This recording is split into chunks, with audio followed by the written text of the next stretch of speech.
Welcome back to my YouTube channel knowledge of pharmacy. तो आज की इस वीडियो में हम डिस्कस करेंगे वोमिटिंग, जिसे उल्टी आना या मतली आना भी कहते हैं। इसके क्या क्या कारण हो सकते हैं, कौन कौन से लक्षण देखने को मिलते हैं। साथ ही हम जानेंगे कि डॉक्टर्स द्वारा कौन कौन सी मेडिसिन है या ट्रीटमेंट है जो प्रिस्क्राइब किया जाता है। तो यहाँ वीडियो आप लोगों के लिए बहुत ज़्यादा यूज़फुल होने वाली है। तो अब तक आपने चैनल को सब्सक्राइब नहीं करा तो चैनल को सब्सक्राइब करें और वीडियो को पूरा देखें। सबसे पहले हम बात करेंगे कि वॉमिटिंग या इमेसिस क्या होता है। तो इमेसिस मीन्स द एक्शन और प्रोसेस ऑफ वॉमिटिंग। तो जो वॉमिटिंग की प्रोसेस होती है उसे ही इमेसिस कहा जाता है। तो vomiting is the involuntary forceful expulsions of the content of one stomach through the mouth and sometime the knows.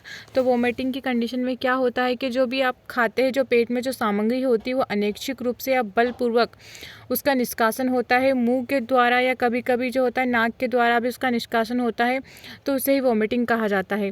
अब हम बात करेंगे इसके कारण के बारे में कि उल्टी या मतली होने के क्या क्या कारण हो सकते हैं। तो इसके कई कारण देखने को मिलते हैं, जैसे कि फूड पॉइजनिंग हो गया, इनडाइजेशन के कारण भी व्यक्ति को उल्टी हो सकती है, बैक्टीरियल या वायरल इन्फेक्शन के कारण भी व्यक्तियों को उल्टी होने की समस्या होती है। साथ ही मोशन सिकनेस, यदि कोई व्यक्ति ट्रेवल के दौरान कई व्यक्तियों को समस्या होती है उल्टी होने की।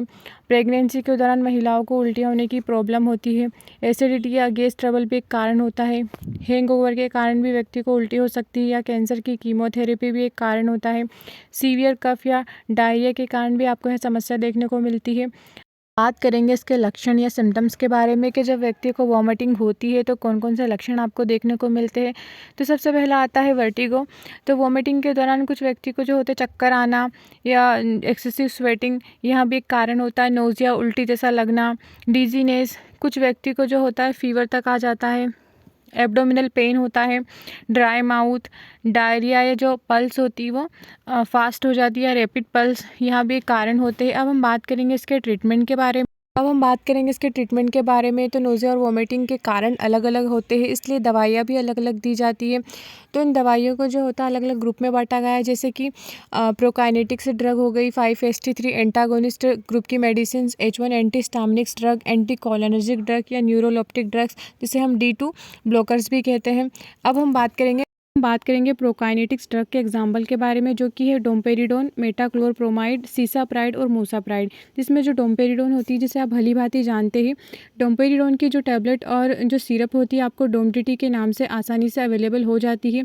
इसके अलावा जो मेटाक्लोरप्रोमाइड होती है, इसे शॉर्ट में MCP भी कहते हैं, इसकी जो सबसे पॉपुलर ब्रांड होती है जो कि है रेगलान। यह इंजेक्शन, टैबलेट और सिरप तीनों फॉर्म में अवेलेबल होती है। इसके अलावा दो और मेडिसिन होती है, सीसाप्राइड और मोसाप्राइड, जो ज़्यादा पॉपुलर तो नहीं है परंतु इसका यूज़ भी वॉमिटिंग को रोकने के लिए किया जाता है। यह जो 4 टैबलेट है, यह सभी प्रकार की उल्टी या मतली को रोकने के लिए दी जाती है। यह मुख्य रूप से जो हमारे गैस्ट्रिक मोटिलिटी को बढ़ाती है, जिसमें जो पेट में जो खाना पड़ा होता है उसे इंटेस्टाइन में धकेलती है। इस प्रकार यह उल्टी या मतली को रोकने का कार्य करती है।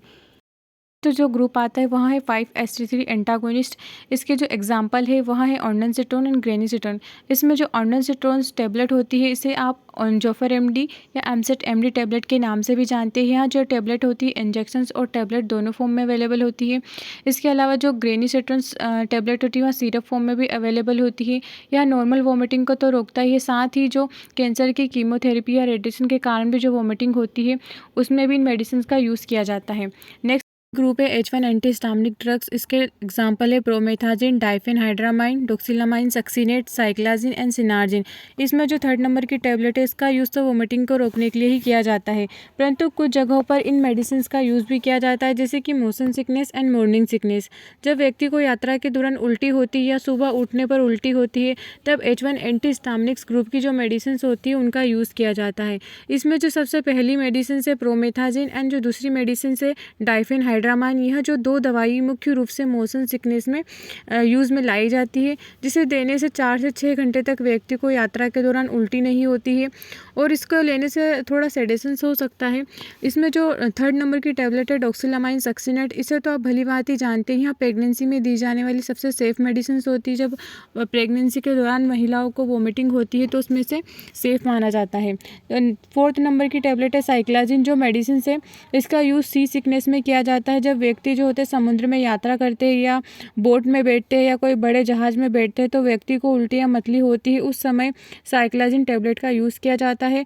और 5th नंबर की जो टैबलेट है सिनार्जिन, यहाँ जो टैबलेट है वैसे तो एंटी वर्टिगो टैबलेट है, इसका यूज़ चक्कर को ठीक करने के लिए किया जाता है, लेकिन जब व्यक्ति को मोशन सिकनेस की समस्या होती है तब भी इस टैबलेट का यूज़ किया जाता है। तो ग्रुप है न्यूरोलेप्टिक ड्रग, जिसे हम D2 ब्लॉकर्स भी कहते हैं। इसके एग्जांपल है क्लोरप्रोमाजिन एंड प्रोक्लोरप्रोमाजिन। यहाँ जो दो दवाइयाँ हैं, इसे देखकर आपको ज़रूर से लगेगा कि इन दवाइयों का यूज़ वोमिटिंग में कैसे किया जाता है। तो यहाँ जो दवाइयाँ हैं उस प्रकार की उल्टी में दी जाती है जब व्यक्ति को किसी टैबलेट के खाने के कारण या किसी दवा के खाने के कारण उल्टी हो रही हो, या पोस्ट एनेस्थेटिक नोज़िया हो रहा हो, मतलब कि किसी व्यक्ति को सुन होने की दवा दी हो या ऑपरेशन हुआ हो उस कारण उल्टी हो रही हो, किसी डिसीज़ के कारण उल्टी हो रही हो, तथा कीमोथेरेपी या रेडिएशन के कारण उल्टी हो रही हो, उनको रोकने के लिए इन मेडिसिन्स का यूज़ किया जाता है। इनके जो दो पॉपुलर ब्रांड है जो कि क्लोरप्रोमाजिन की है CPZ50 और प्रोक्लोरप्रोमाजिन मेलिएट की है स्टेमेटल MD। तो ग्रुप है एंटीकोलिनर्जिक ड्रग का, तो इसके एग्जांपल है हायोसिन एंड डाइसाइक्लामाइन। तो इन दवाइयों को देखकर आप सोचेंगे कि इन दवाइयों का यूज़ तो पेट दर्द में किया जाता है। तो यहाँ जो दो दवाइयाँ होती है इनका यूज़ मोशन सिकनेस में भी किया जाता है, जब यात्रा के दौरान उल्टी होती हो तो उसमें यहाँ बहुत अच्छा असर बताती है। For watching please like share and subscribe my YouTube channel.